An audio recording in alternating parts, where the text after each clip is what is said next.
உங்களுக்கு ஒரு நல்ல சம்பளம் இருக்கும். ஆனால் மாத கடைசின்னு பார்த்தீங்கன்னா சம்பளம் எங்கடா பண்ணுச்சு அப்படின்ற மாதிரி இருக்கும். நீங்கள் போரெல்லாம் கிடையாது, போராக இருக்கிறதுக்கான எல்லா ஹேபிட்ஸும் நீங்கள் வச்சு இந்த 7 மிஸ்டேக்ஸை நீங்கள் ஃபிக்ஸ் பண்ணிங்கன்னா உங்கள் நெக்ஸ்ட் 10 இயர்ஸ் இந்த 7 மிஸ்டேக்ஸை நீங்கள் ஃபிக்ஸ் பண்ணிங்கன்னா நெக்ஸ்ட் 10 வருஷத்தில் கம்ப்ளீட்டாக உங்கள் பெரியதே வாங்க ஸ்டார்ட் பண்ணலாம். ஃபர்ஸ்ட் ப்ராப்ளம் என்னன்னு பார்த்துடலாம். சம்பளம் வந்ததுமே ரெண்ட், இஎம்ஐ, ஸ்விக்கி, சொமேட்டோன்னு போய் அதனால தான் மாத கடைசியான நமக்கு 0 பேலன்ஸில் வந்து நிற்கும். 10 வருஷம் கழிச்சு பார்த்தீங்கன்னா சேவிங்ஸும் கிடையாது, ஃப்ரீடம். உங்கள் ஃப்ரெண்டு சர்க்கிளில் சேம் சேலரி வாங்குறவங்க 10 வருஷம் கழிச்சு உங்களோட டிஃப்ரெண்டாக இருப்பாங்க. டிஃப்ரெண்ட் என்னன்னு பார்த்தீங்கன்னா அவனுக்கு என்ன mistake number 1 life style inflation. Salary increase ஆகிறப்பெல்லாம் எக்ஸ்பென்சஸையும் நம்ம இன்க்ரீஸ் பண்ணிகிட்டே போகிறது தான். 30,000 சம்பளம் வாங்குறப்ப பைக்கில் 1000 சம்பளம் வாங்கல, இஎம்ஐயில் கார் வாங்கி காரில் போகணும், பிராண்டட் கிளாத்ஸ் வேணும்னு தோணும், சேவிங்ஸ் எல்லாத்தையும் சேவ் பண்ண தோணும். ஒரு எக்ஸாம்பிளுக்கு ரவின்னு ஒருத்தருக்கு ப்ரொமோஷன் கிடைச்ச உடனே ஃபோன் இஎம்ஐயில் வாங்குறது, கார் இஎம்ஐயில் வாங்குறது அப்படின்னு சொல்லி லோன் ஸ்டார்ட் பண்ணிட்டாரு. கைக்கு வந்த எல்லாத்தையும் இதுலேயே அவர் இதில் ஒரு டிப் என்னன்னா கைக்கு வந்த உடனே 50% சேவ் பண்ண ஸ்டார்ட், பாக்கி 50 உங்களோட டே டு டே லைஃபுக்கு.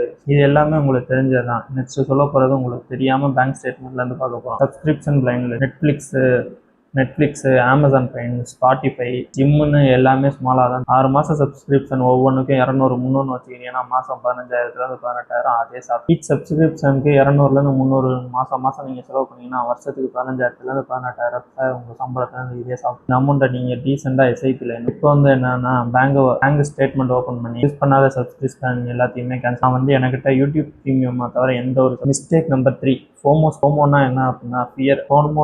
ஃபோமோ அப்படின்னா என்னென்னா ஃபியர் ஆஃப் மிஸ். எல்லாருமே வாங்கிட்டாங்க நானும் வாங்கணும் அப்படின்ற ஒரு எக்ஸாம்பிளுக்கு ஒரு மொபைல் லான்ச் பண்ணுறாங்க அப்படின்னா அது ஒரு டைம்னு சொல்லிட்டு அந்த டயத்தில் மட்டும் 15,000 போனால் 13,000 சொல்லி ஆஃபரில் விற்க பார்ப்பாங்க. அந்த 15,000 ஃபோனு 13,000 விற்கும்போது நமக்கு அது தேவையே இருக்காது. இருந்தாலும் 2,000 ஆஃபர் இருக்கே அப்படின்னு சொல்லிட்டு நமக்கு அதை வாங்க தோணும். அதுதான் ஃபியர் ஆஃப். இதுக்கு ஒரு டிப் இருக்குது, 48 ஹவர் ரூல். எந்த ஒரு பொருளும் நீங்கள் வாங்கணும்னு நினச்சிங்கன்னா 48 மணி நேரம் ஆட் டு கார்ட்டில் போட்டு 48 மணி நேரம் கழிச்சு உங்களுக்கு வாங்கணும்னு தோணுச்சு அப்படின்னா அதை வாங்கிக்கோங்க. என்னோட அமேசான் கார்ட்டில் 13 ஐட்டம்ஸ் இருக்குது. இது வரைக்கும் எனக்கு வாங்கணும்னு தோணும் போதெல்லாம் அதை போய் ஓப்பன் பண்ணி பார்த்து ஆட் டு கார்ட் கொடுத்துட்டு வந்துடுவேன். அது இம்பார்ட்டன்ட் அப்படின்னா மட்டும்தான் அதை போய் வாங்கணும். இதுவே உங்களோட 70% பர்ச்சேஸ் ஆட்டோமேட்டிக்காக ஸ்டாப். நெக்ஸ்ட் மிஸ்டேக், உங்கள் சேலரியில் 40% 50% சைலண்டாக சாப்பிட போகிற ஒரு விஷயத்தை பற்றி தான் பார்க்க போகிறோம். Phone, bike, credit card, EMI எல்லாமே நமக்கு தனித்தனியாக பார்க்கும்போது ஸ்மாலான அமௌண்ட்டாக தான். எக்ஸாம்பிளுக்கு நீங்கள் 60,000 சம்பளம் வாங்குறீங்க, மாதம் 12,000 15,000 வரைக்கும் இஎம்ஐ கட்டுறீங்க அப்படின்னா அந்த 12,000 15,000 ஏதோ ஒரு எஸ்ஐபிலையோ எதுலையோ இன்வெஸ்ட் பண்ணலாம். அப்படி அதை இன்வெஸ்ட் பண்ணீங்க அப்படின்னா 10 வருஷத்தில் அதோட வேல்யூ. இஎம்ஐயில் ஒரு பொருள் வாங்குறீங்க அப்படின்னா அதை 12 மாதத்துக்கு நீங்கள் அதை கன்வெர்ட் பண்ணி பாருங்கள். உங்கள் சம்பளத்தில் அது எவ்வளோ பெரிய அமௌண்ட்டை சாப்பிட்டு. நம்பர் 5 எமர்ஜென்சி ஃபண்ட் உங்கள்கிட்ட இருக்கா? இல்லைன்னா ஒரு மெடிக்கல் பில் வருது, அப்போ உங்களுக்கு ஜாப்லெஸ் ஆகிட்டீங்க அப்படின்னா செப்பரேட்டாக சேவிங்ஸ் இல்லை அப்படின்னா கிரெடிட் கார்டு தான் நமக்கு தருது. ரவின்னு ஒருத்தர் ஜாப் லாஸ் ஆனதுக்கப்புறம் சேவிங்ஸ் இல்லாமல் கிரெடிட் கார்டை ஸ்வைப் பண்ணி தான் அவர் எல்லாமே பண்ணி அவரோட கிரெடிட் கார்டு டெபிட்டை கட்டுறதுக்கு அவரோட 8 மாதம் சம்பளம் தேவை. கண்டிப்பாக இதில் ஒரு மினிமம் 3 6 மாதம் சேலரியா, மினிமம் 3 இல்லை 6 மாதம் சம்பளத்தை ஒரு சேவிங்ஸாக நீங்கள் வச்சுக்கணும். இது இன்வெஸ்ட்மெண்ட் கிடையாது, இது ஒரு சேஃப்டி நெட் தான். மிஸ்டேக் நம்பர் 6 இன்வெஸ்டிங் லேட்டாக பண்ணுறது. நெக்ஸ்ட் இயர் ஸ்டார்ட் பண்ணலாம் அப்படின்னு சொல்லி நீங்கள் பல வருஷத்தை கடந்து வந்து 25 வயசில் 5,000 எஸ்ஐபி பண்ணுறவங்களுக்கும் 35 வயசில் 5,000 எஸ்ஐபி பண்ணுறவங்களுக்கும் 60 வயசில் தான் ரிட்டையர்மெண்ட். ஃபஸ்ட்டு இன்வெஸ்ட் பண்ணுறவங்களுக்கு ஃபைனல் அமௌண்ட்டு டபுளாக இருக்கும்.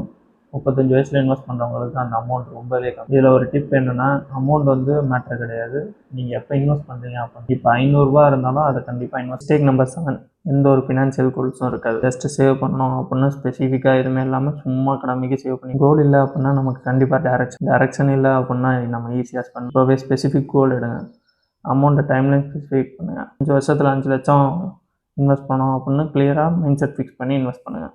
ஆட்டோமேட்டிக்காக கைட் ஆகும். இதில் life style inflation, subscription, FOMO, EMI addiction, emergency fund, rate investing, no clear rules இதெல்லாம் பற்றி நம்ம பார்த்துருக்கோம். எல்லாமே ஸ்மால் தான், பட் சேர்த்து பார்த்தீங்க அப்படின்னா உங்களோட என்டையர் ஃபினான்ஷியல் ஸ்ட்ரகிளையுமே இது மாற்றும். இதில் உங்களுக்கு எதெல்லாம் அப்ளை ஆகும் அப்படின்றத மறக்காமல், யூஸ்ஃபுல்லாக இருந்தால் மறக்காமல் சப்ஸ்கிரைப் பண்ணி மறக்காமல் லைக் பண்ணுறோம். இந்த சேலரியும் அந்த லைஃபையும் நம்ம நெக்ஸ்ட் வீடியோவில் மாற்றலாம். மறக்காமல் என்ன சப்ஸ்கிரைப். Thank you guys.